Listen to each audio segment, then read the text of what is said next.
Welcome to the Skills Lab, episode 5. Today we are in our Northern California filming studio, super professional.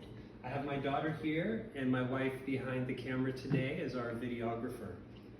So during lab today, I noticed that a lot of people were putting a whole lot of extra movements into trying to do the McMurray test.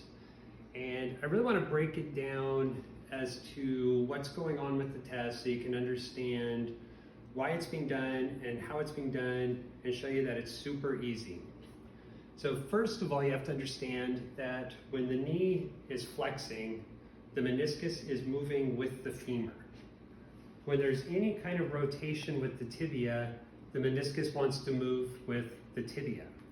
So with McMurray, you're combining both a flexion and extension movement with a rotational movement, and in effect, you are trying to trap it.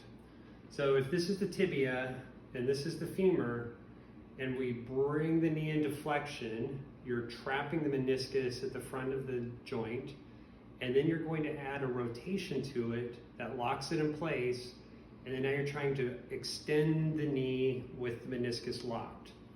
You're going to have your fingers right on the joint line, and you'll feel a click, or the patient will let you know in some way, shape, or form that that is not a comfortable movement for him.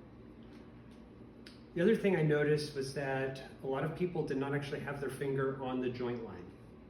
The easiest way to find the joint line is to find the patellar tendon, and then if you go to the middle of it, which is the softest part of the tendon, and then just put your fingers on either side of it. That's going to be where the joint is. So now the first part after you find the joint is to flex the knee. Remember, we want to lock that meniscus in place. And then I use the ankle to get my internal rotation and external rotation forces in there. So if you internally rotate, hold it in internal rotation, and then now extend the joint. That's part 1 of the McMurray. Bring them back up to flexion. Be sure to relax their ankle. Now we're going to go into external rotation of the tibia and extend it out.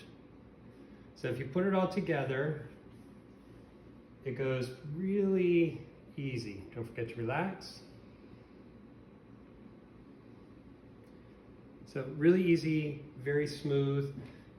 You don't need to add a valgus force or a varus force to it.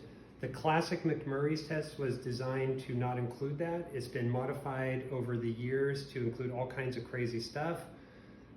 Learn it the easy way, and then you can move on to some of those modified options later in your career if you think that they're more effective.